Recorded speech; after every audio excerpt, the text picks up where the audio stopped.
رسول اکرم صلی اللہ علیہ وآلہ وسلم نے صحابہ کرام کو یہ فرمایا تھا الصوم جنہ، روزہ ڈھال لے۔ یہ مبارک وقت گزر گیا، لیکن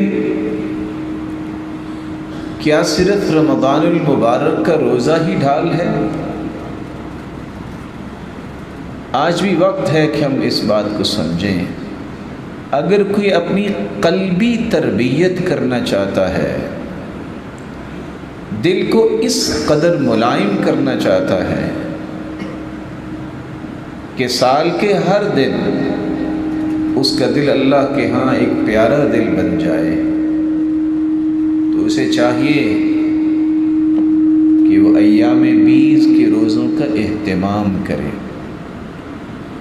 کیونکہ رسول اللہ صلی اللہ علیہ وسلم نے فرمایا جو چاند کے 13، 14 اور 15 ایام 20 کے روزے رکھتا ہے، یذهبن وحر الصدر، اگر کوئی شخص کوشش کے باوجود بھی اپنے دل میں کینہ، بغض، حسد، عناد، عصبیت، تعصب، غصہ نہیں دور کر سکتا، تو ان 3 روزوں کا اہتمام کرے۔ اللہ ذوالجلال کی توفیق سے یہ 3 روزے اس کے دل کی ایک ایک علائش کو کرید کے صاف کر دے۔